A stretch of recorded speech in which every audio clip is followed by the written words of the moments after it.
Hello दोस्तों, एसएसएलई classes में एक बार फिर से आपका स्वागत है। आप हमारे साथ यूं ही बने रहिए, अपना प्यार अपने स्नेह हम पर यूं ही लुटाते रहिए और हमारा यूं ही साथ देते रहिए। इससे पहले वाली क्लास में दोस्तों हमने आपको हिंदी वर्णमाला के स्वर और व्यंजन के बारे में बताया था, जहां हमने आपको बताया था कि स्वर किसको कहते हैं, उनकी संख्या कितनी होती है, स्वर के भेद कितने होते हैं, व्यंजन किसे कहते हैं, व्यंजन के कितने भेद होते हैं। इन सभी के बारे में हमने एक डिटेल से चर्चा की थी। तो आइए हम अपनी बिना किसी देरी के अपनी आज की क्लास को स्टार्ट करते हैं। यहाँ पे एक चार्ट देख रहे हैं। यहाँ मुख के आधार पर और आपकी जो जीभ है, ठीक है, ज़ुबान जिसको कहते हैं हम, उसके आधार पर हम जानेंगे कि कौन कौन से स्वर होते हैं, उनको किस तरह से बोला जाता है और वो क्या कहलाते हैं। सबसे पहले हम बात करते हैं मुख द्वारा यानी मुख विवर के खुलने के आधार पर। विवृत, यहाँ दे रखा है विवृत।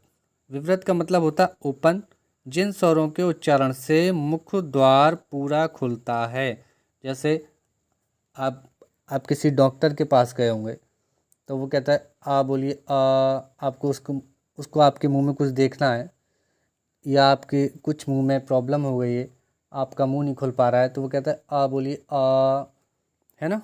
तो इस तरह से यहाँ बड़ा आ।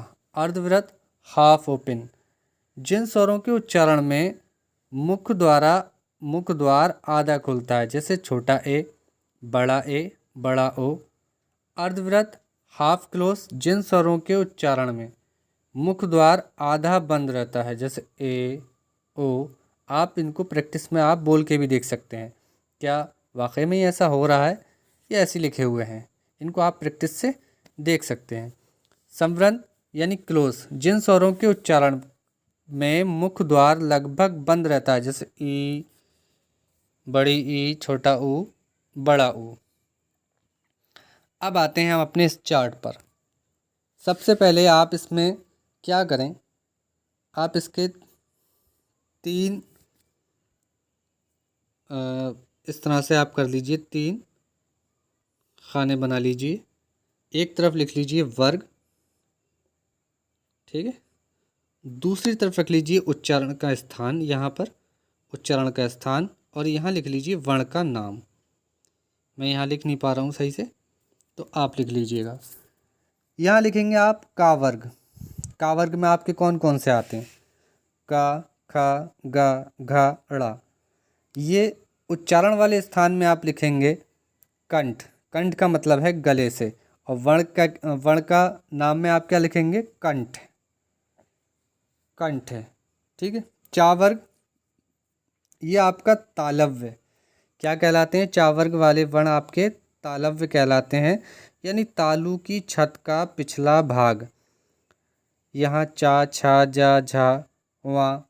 और यहाँ दो और दे रखे हैं आपके, अंतस्थ या ऊष्म,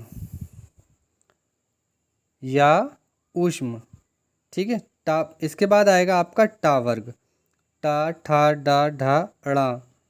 ये आपके ऊष्म में आपका शा वाला, ये आपके कौन से कहलाएंगे, मूर्धन्य कहलाएंगे। मूर्धन्य का मतलब मुंह के भीतर की छत का अगला भाग, मुंह के भीतर की छत का अगला भाग। आप इसको जब टा बोलेंगे तो आपकी जो जीभ है वो हमारा जो मुंह का हलक का जो अगला भाग है वहाँ पर आकर टकराएगी। फिर आप आएंगे ता वर्ग में। ता, था, दा, धा, ना, ये आपका दंत कहलाएंगे। ये वर्ण आपके कौन से कहलाएंगे, दंत। यहाँ ऊपरी दांतों के निकट से, ठीक है। फिर पा वर्ग, पा, फा, बा, भा, मा, ये आपके कहलाएंगे ओष्ठ, यानी दोनों होंठों से। ये इनमें इनकी ख़ास बात ये है, ये जब भी वर्ण बोले जाते हैं तो दोनों होंठ मिल जाते हैं, इसलिए इनको ओष्ठ कहते हैं। फिर आता है ना, ना, सा, जा, रा, ला, ये आपके कहलाते हैं वर्तस्य। वर्तस्य दांतों के पीछे का कठोर हिस्सा। जैसे बोलिए सा, सा, तो हमारे जो ऊपर के दांत हैं उसके जो मसूड़े होते हैं वहाँ पर जो हमारी जीभ टकराती है, तो ये कहलाता है आपका वर्तस्य। फिर आता है आपका वा और फा, दांतों के निचले होंठ तथा ऊपरी दांतों से, ये दोनों से बोले जाएंगे, ये आपके कहलाएंगे दंतोष्ठ है।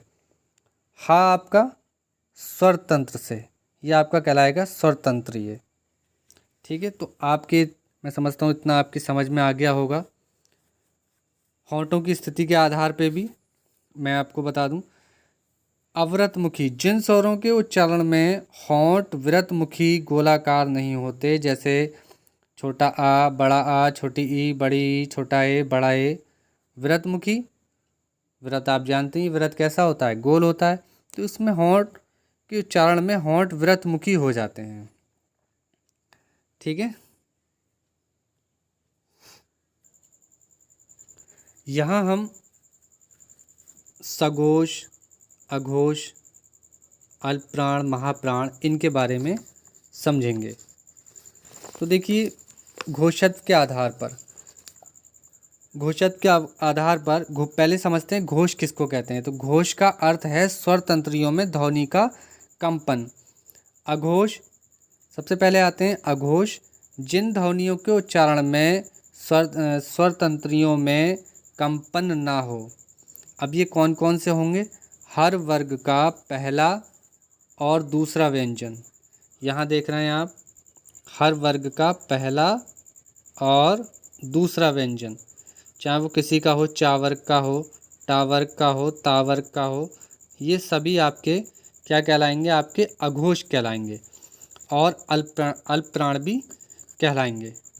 ठीक है, दूसरा आता है आपका सघोष, जिन ध्वनियों के उच्चारण में स्वर तंत्रियों में कंपन हो। यहाँ पर हर वर्ग का तीसरा, चौथा, पाँचवा, आपका ये वाला तीसरा, चौथा, पाँचवा, ये आपका सघोष कहलाएगा। अब आता है प्राणत्व के आधार पर।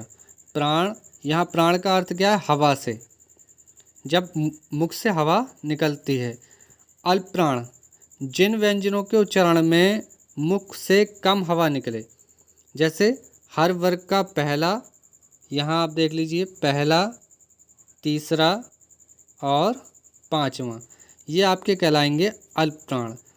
यहीं आपका आता है फिर महाप्राण, जिन व्यंजनों के उच्चारण में मुख से अधिक हवा निकले, जिन व्यंजनों के उच्चारण में हकार की ध्वनि विशेष रूप से सुनाई दे, इसमें कौन कौन से होंगे आपके महाप्राण, प्रत्येक वर्ग का दूसरा और चौथा व्यंजन, दूसरा और ये आपका चौथा व्यंजन। ठीक है, ये आपके कहलाएंगे महाप्राण। ये आपने पढ़ ही लिया है, सघोष, अघोष, ये वही चीज़ है। अच्छा, यहाँ देख लीजिए विकसित व्यंजन कौन से हैं, विकसित व्यंजन कौन से हैं। तो यहाँ ड़ा और ड़ा, ड़ा और अड़ा जो हैं आपके हिंदी के विकसित व्यंजन हैं, ये संस्कृत में पहले नहीं थे। ड़ा आपका मूर्धन्य है, सघोष, अल्पप्राण, और ये वाला अड़ा जो है आपका, ये मूर्धन्य, सघोष और महाप्राण। अब बात आती है शब्दकोश को देखने का सही तरीका क्या होना चाहिए। शब्दकोश को देखने का सही तरीका क्या होना चाहिए, तो शब्दों में पहले स्वर, बाद में व्यंजन का क्रम आता है। शब्दकोश में अनुस्वर, अनुस्वर आप पढ़ ही चुके हैं किसको कहते हैं। उसके बाद आएंगे विसर्ग, विसर्ग क्योंकि विसर्ग का स्वतंत्र वर्ण के रूप में प्रयोग नहीं होता, लेकिन संयुक्त वर्णों के रूप में इन्हें छोटा आ और बड़ा आ, छोटा ओ और बड़ा ओ से पहले स्थान मिलता है, जैसे क, कह, का, की, कु, के, को। इस तरह से शब्दकोश में पूर्ण वर्ण के बाद संयुक्त अक्षर का क्रम आता है, जैसे का, को, का पे बड़े ओ की मात्रा के बाद के, क्रय, कल, कौ, छा। शब्दकोश में छा, त्रा, ज्ञा में शब्दकोश में छा, त्रा, ज्ञा का कोई पृथक शब्द संग्रह नहीं मिलता, क्योंकि ये संयुक्त अक्षर होते हैं।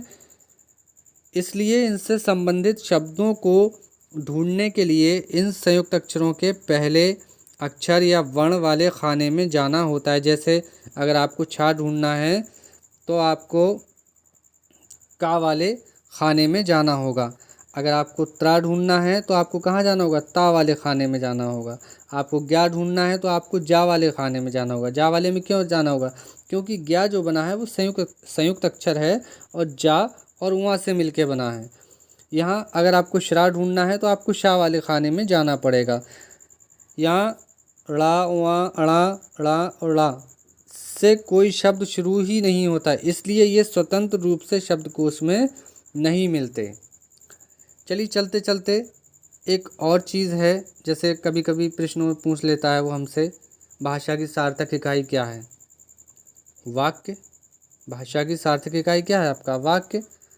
वाक्य से छोटी इकाई उपवाक्य, उपवाक्य से छोटी इकाई पदबंध, पदबंध से छोटी इकाई पद यानी शब्द, पद से छोटी इकाई अक्षर, अक्षर से छोटी इकाई ध्वनि। इसी को हम क्या कहते हैं? वर्ण कहते हैं। अब बात आती है विराम चिन्ह। जैसा कि आप सभी जानते हैं कि विराम चिन्ह किसको कहते हैं।